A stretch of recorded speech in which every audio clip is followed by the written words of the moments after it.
Example number 8, beam subjected to irregular loads.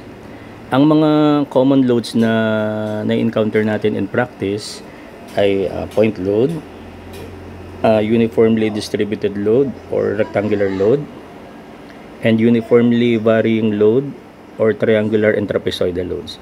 So any other loads aside from those mentioned are classified as irregular loads. So example ng irregular load ay parabolic load. So dito sa problem na to, kailangan natin ng konting knowledge sa analytic geometry. Okay. So given sa problem, vertex of the parabola is at point A, then yung parabola is opens to the right. So konting review lang.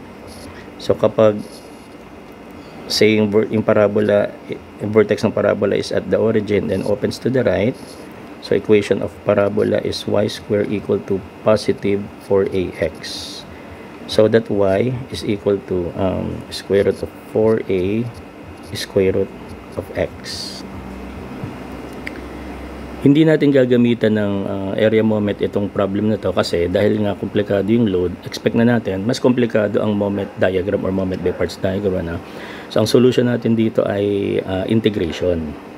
So dalawang solutions tayo para sa integration. So para sa first solution, ang ating reference ay point A. And sa second solution naman, reference naman point B. So simulan muna natin sa reference at point A. So kuha tayo ng strip. The magnitude of the load is W and the dimension of the load is Y. So take note yung W is yung magnitude ng load na ang unit is in kilonewtons per meter, and yung Y naman is the dimension of the load, dimension. So syempre mayroong height yan, may dimension. Okay. Then kung ang reference natin ay A, then from point A up to the strip, so yan yung distance x. So yung point A, siya yung gagawin nating origin. And since pakanan yung x, so pakanan yung positive direction. Okay? So pakanan yung positive x. Okay, so again, meron tayong strip. Reference is point A, so the origin is point A. Then from our reference up to the strip, the distance is x. So ito na yun. At yung distance sa kabila is 9 minus x. Okay. So recall, equation ng parabola is y is equal to square root of 4a square root of x. So take note na ang y natin ay unit of length naka-meter. Ganun din yung x na unit of length. So ang kailangan natin actually sa problem na to is equation for the omega in terms of x. So problem natin ngayon is paano ita-transform yung equation ng parabola into equation of the variable loading W. Okay, konting refresh. So halimbawa meron tayong, let's say, member. The height of the member is y and the loading is W. So kung halimbawa dalawang identical members pinagpatong natin, so pagpatungin natin yung dalawang identical members, so syempre ang height magiging doble. So ganun din naman yung weight magiging doble. So ibig sabihin, the magnitude of the load is proportional to the dimension of the load. So gawin nating equality symbol, introduce ng proportionality constant. So the proportionality constant is equal to W over Y. Okay, so apply natin itong relationship na ito. Okay, so ang sabi, considering the strip, the load is W and the dimension is Y. Then equal to, considering itong section B, the magnitude of the load is 60, or tawagin na lang muna nating WB. Then over the dimension of the load is tawagin nating YB. So the magnitude is WB, the dimension is YB. Then WB is 60, and then yung Y, itong Y na to, gamitin natin yung equation, is square root of 4a square root of x. Then yung YB naman is applying the equation of parabola, square root of 4a square root of xb. Okay, so cancel square root of 4a. So w over square root of x is equal to 60 over yung xb. So at point B, the value of x is 9, measured from a. So square root of 9. So that w is equal to 60 over square root of 9. So 20 and then square root of x. So that the differential load is equal to w dx, but w is 20 square root of x and then dx. So yan na yung ating differential load dp. So omega or w is 20 square root of x and then dx. Okay, ngayon meron na tayong differential load equal to 20 square root of x dx. Then we apply the formula for 6a over L for concentrated load. So PA over L square minus A square. So the load P is 20 square root of x dx. Then the distance A is x. Then over L is 9. Then L square minus A square. Then integrate limits from 0 up to 9. So 0 to 9. So calculator na lang yan. So ang sagot ay 7,775.999977. Then 6AB over L, the formula for concentrated load is PB over L square minus B square.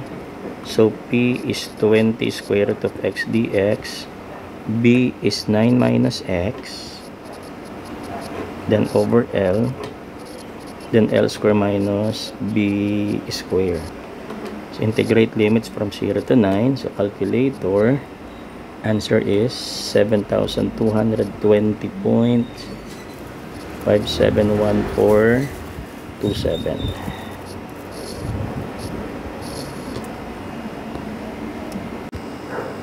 Okay, solution number 2, using integration with the reference at point B. So B yung ating origin. So meron tayong strip. The magnitude of the load is W. The dimension is Y. Then from the origin, from the reference up to the strip, the distance is X. So ang direction ng X dito ay pakaliwa. So ibig sabihin, pakaliwa yung positive X.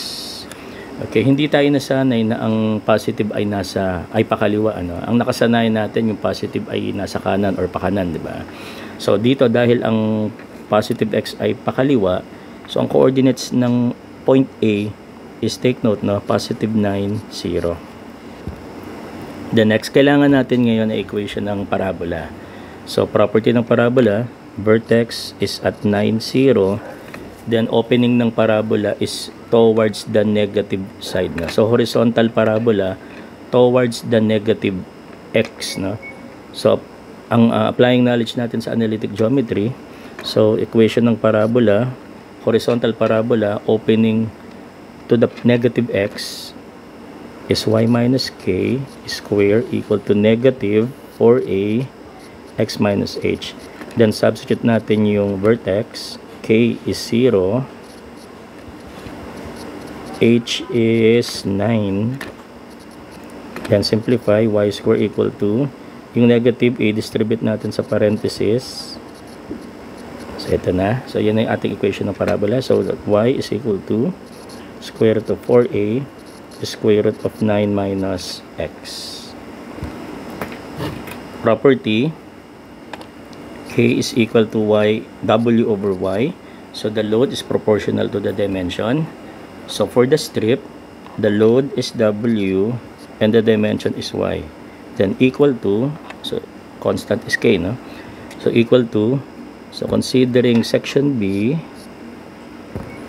the magnitude of the load is, tawagin nating WB, and the dimension of the load is YB. Then substitute natin equation ng parabola, that y is equal to square root of 4a square root of 9 minus x, then equal to WB over YB is square root of 4a square root of 9 minus XB. Cancel square root of 4a, substitute the given. So WB is 60 and XB is 0. So at point B, the value of X is 0. Ayan. Then W equals 60 over square root of 9 or simply 20 and then square root 9 minus X. So the differential load dP is equal to W dx, but W is 20 square root of 9 minus X and then dx. So yung ating differential load ay naging 20 square root 9 minus X then dx. Then we apply the formula for 6AA over L for concentrated load. PA over L, L square minus A square. So P is 20 square root of 9 minus X dx. The distance A is 9 minus X. Then over L, 9. Then times L square minus A is 9 minus X and then square. Integrate limits from point B up to point A. So at point B, X is 0. At point A, X is 9. Then calculator. Answer is 7,775.999977. Then 6AB over L equal to PB over L, L square minus B square. So P is 20 square root 9 minus X dx. B is X. Then over L, 9. Then L square minus B square. Limits from 0 to 9. Answer is 7,220.571427.